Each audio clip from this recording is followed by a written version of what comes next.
Alternativo. Y estamos de regreso en Despierta con la X, ya son las 7:59 minutos de la mañana y con nosotros está Eduard Veras, él es director ejecutivo de la Comisión Nacional de Energía, que es un organismo a cargo obviamente de determinar las políticas públicas en términos de energía de la República Dominicana. Eduard, bienvenido a nuestro programa. Muchas gracias a todos por invitarme a su programa que es la X102. Soy fanático de la X102 desde cuando ponían música pop en la década de los 80. Bueno, pues esta es la nueva X, manteniendo la esencia de siempre, claro, está evolucionando y conectando con una nueva audiencia. Eduard, preocupación de la ciudadanía desde que comienza el calor, el tema de los apagones. ¿A qué se debe, si tenemos suficiente energía servida, que tengamos apagones en esta época de calor? Mira, por lo regular, los sistemas eléctricos son conjuntos integrales de piezas, son un Lego bien complejo que hay que definir desde la producción de la energía, la transmisión a los grandes centros de consumo y la distribución luego mediante las redes de distribución. Obviamente que en el pasado siempre teníamos falencias de generación y fácilmente cuando aumentaba el consumo, ya sea por la hora en el día, recuerden que la hora de mayores consumos siempre son en la noche porque hay un consumo residencial que aumenta, había que cortar energía por la falta de generación. Por igual también cuando llegaba el verano, que tradicionalmente como el verano genera mucho calor, la gente empieza a encender los aire acondicionados. También por falta de generación había tal vez problemas de suministro. Más sin embargo, tenemos que decir que en generación hemos hecho un aporte significativo. Justo ayer estábamos con el presidente de la República mirando los avances del segundo gran proyecto que debe entrar en operación en mayo del año próximo, el proyecto de San Felipe de unos 470 megavatios, ubicado en Boca Chica, al lado de la terminal de gas ya existente de AES Andrés. Un gran primer proyecto ya entró de 414 megavatios que opera en la zona de Manzanillo y dos proyectos más por 840 megavatios están desarrollándose en la misma zona de Manzanillo donde existe una segunda terminal de gas y vamos a tener esos 1.600, 1.700 megavatios ingresarán al sistema antes del 2028 o a finales del 2028. ¿Esa de Boca Chica es una nueva planta o es una nueva? Nueva, 467 megavatios. ¿A gas natural? Sí, a gas natural. Fíjate que eso es en generación térmica, aparte de otros proyectos que han ido entrando, como el proyecto de SIVA, por 240 megavatios. Por igual también la expansión del Parque de San Pedro de Macorís con 132 megavatios. Fíjate que en generación también hemos avanzado en renovables. El año pasado celebramos haber alcanzado el 25% de toda la energía que se produce y se consume en República Dominicana viene de fuentes limpias, fuentes no contaminantes en su producción. En 2019 apenas era un 9%. Hoy hemos recibido tanta inversión del sector privado, principalmente de la banca local, y hemos podido integrar más de 50 proyectos nuevos de energía renovable, proyectos grandes. Eso es sin contar los proyectos de generación distribuida, que son los paneles solares instalados en casas, industrias. Que ahí hay un cuestionamiento últimamente con lo que le han querido llamar el impuesto al sol. Lo que le han dicho no, eso lo podemos explicar más adelante. No es así. Es bueno que lo explique porque tenemos muchos oyentes con paneles solares que tienen esa queja. No, eso te lo puedo explicar un poquito más adelante y te voy a demostrar que no. ¿Qué sucede? Que en generación hemos avanzado. Hoy tenemos más de 50 parques instalados, parques de energía renovable. Obviamente ya los próximos vendrán con almacenamiento, o sea que podemos tener a finales de este año, a principios del año que viene, las primeras centrales solares que van a poder tener energía disponible para la noche, 8, 9, 10 de la noche. Eso ya lo definimos hace 2 o 3 años. Hace 3 años todavía el precio de la batería no eran tan asequibles para competir. Y hoy tenemos unos 20, 25 proyectos que tienen almacenamiento a futuro. Los primeros ya llegan entre septiembre, octubre y en enero. Para el año que viene tenemos pensado que pueden instalarse entre 200 o 300 megavatios adicionales de almacenamiento que van a poder disminuir casi a cero el uso de combustibles líquidos o combustibles derivados del petróleo, que son los más caros y los más contaminantes, para las horas de pico. Fíjate que en generación hemos avanzado bastante. En transmisión también hay planes de integrar incluso inversión privada a que se integren a la transmisión. Más sin embargo, en distribución tal vez es donde se generan algunas averías, fallas, sobrecarga de equipos que tal vez no han sido actualizados en el tiempo. Y es tan complejo porque fíjate que el sistema de distribución llega a cada una de nuestras casas, llega aquí a este edificio, llega a cada sitio.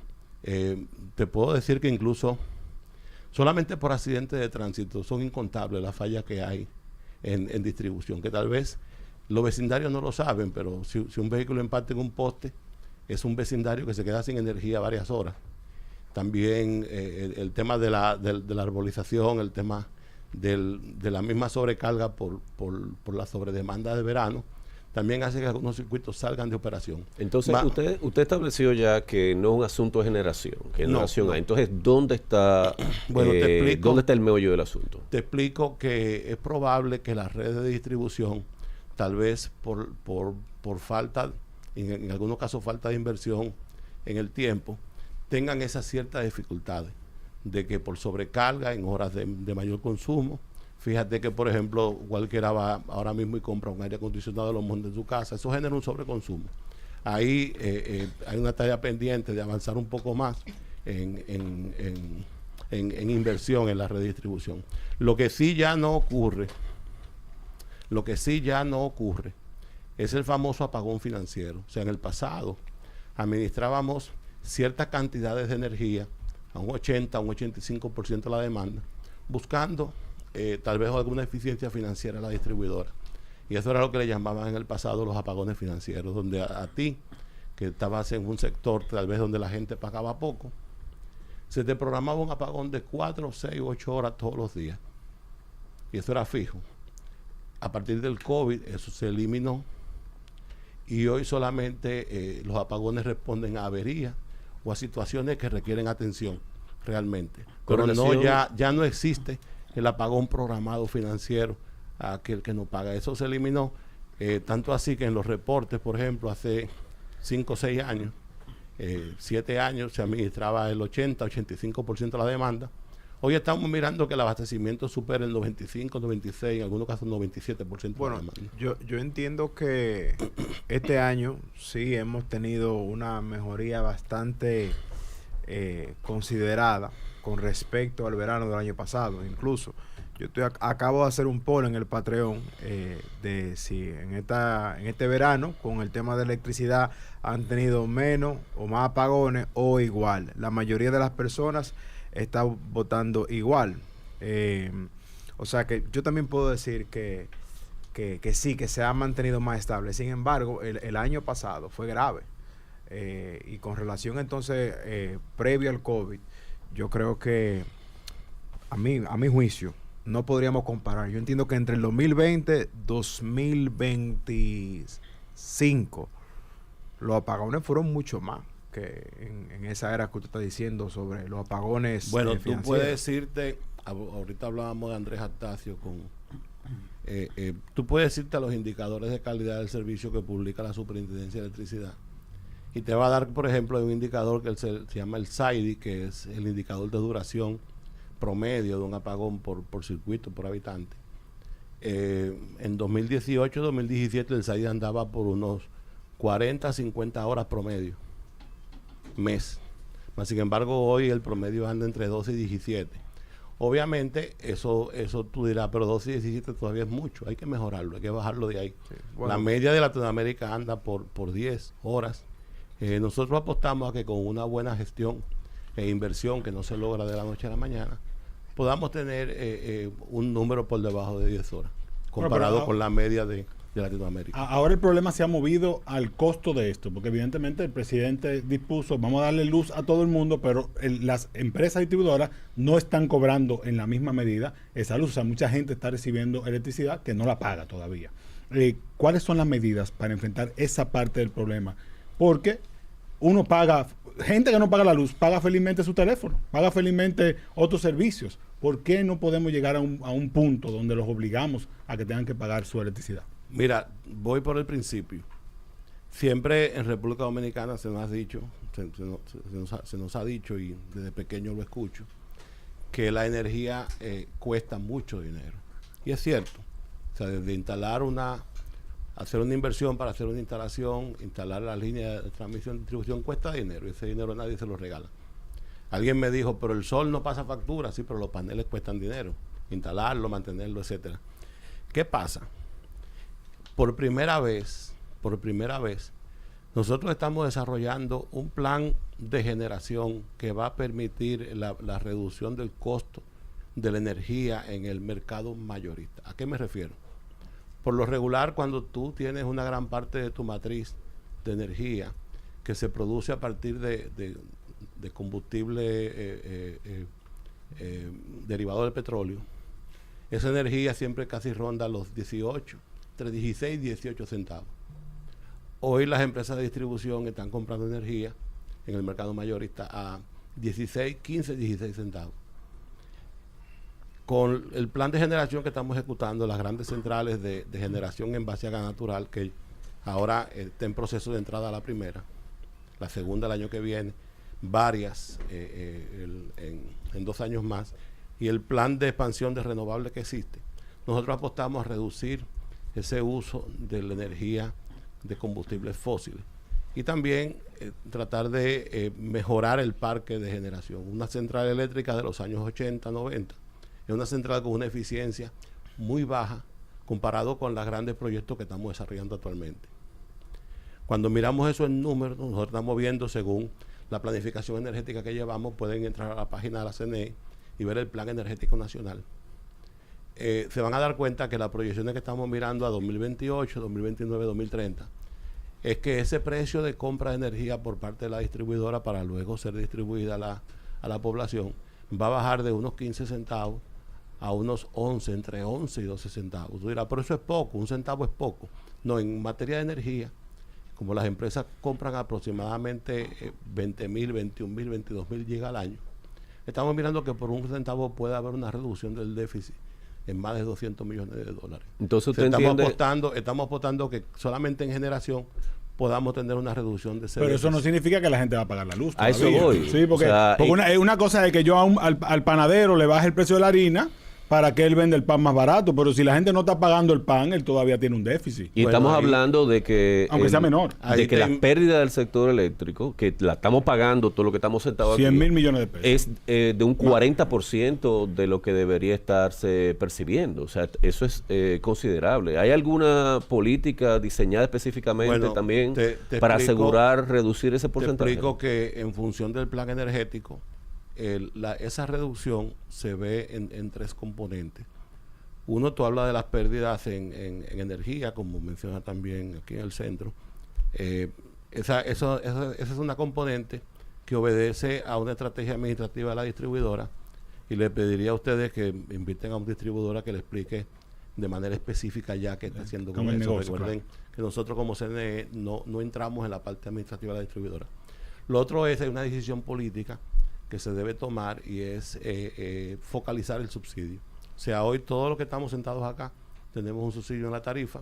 La tarifa nos llega con cierto subsidio, tal vez en verano no, porque el consumo aumenta y trasvasamos los famosos 700 kilos. Pero en los meses de enero, febrero, cuando el consumo baja, es probable que estemos recibiendo una tarifa subsidiada. Yo la recibo subsidiada en los meses de baja demanda, que nunca lo pedí, todos las recibimos. Debe haber una estrategia de Estado que viene en camino de focalizar ese subsidio para quienes sí lo necesiten. La tercera componente, que esa sí viene en camino, pues podemos ir y les puedo invitar a que vean los parques de generación que se están construyendo y los parques renovables. Y lo expliqué ahorita, que al 2028 vamos a tener una reducción de al menos entre 3 y 4 centavos de dólar en el precio promedio al cual se produce la energía con estos nuevos parques, que responde a una verdadera expansión del sistema de generación. Les recuerdo que, por ejemplo, en 2019 solamente encontramos 4 grandes parques solares construidos. Hoy llevamos más de 40. Y hoy la energía solar es la energía más barata que podemos tener en el mercado. Obviamente, solamente se produce cuando hay sol. Hay que colocar almacenamiento, ya llegan este año, para reducir ese precio también hacia el pico. ¿Qué sucede? Por cada centavo que se reduce en el precio promedio de compra, lo pueden ver las simulaciones que tenemos del plan energético, el Estado se ahorra a través de la distribuidora de unos $200 millones. Estamos mirando que ese déficit al cual menciona, que sí lo estamos pagando nosotros a través de impuestos, puede tener una reducción drástica solamente por el hecho de haber planificado un sistema de generación que pueda traer inversión para República Dominicana. Explíqueme finalmente el tema del impuesto al sol, que eso a mucha gente le preocupa, que luego de hacer una inversión importante en paneles solares, pensando que se iban a independizar y que, bueno, pues ahora tienen una resolución que cambia eso. Recordando que la Comisión Nacional de Energía surge con la Ley de Energías Renovables, sobre todo. No, o sea, tiene esa responsabilidad también. No, la Comisión Nacional de Energía surge con la Ley 125. Con la 125-01, ok. Se encargaba, en ese momento, era el órgano rector, pasó al ministerio, pero todavía se encarga de la planificación del sistema eléctrico en general. Y la Ley 5707 le atribuye responsabilidades fiscales. Ahora bien, recientemente la superintendencia emitió una resolución de interconexión y de mercado para los sistemas de generación distribuida, no solamente los sistemas que funcionan con paneles solares, sino para todo el que genera o hace su propia generación de energía y quiere hacer intercambio con la red. ¿Qué pasaba en el pasado? En el pasado,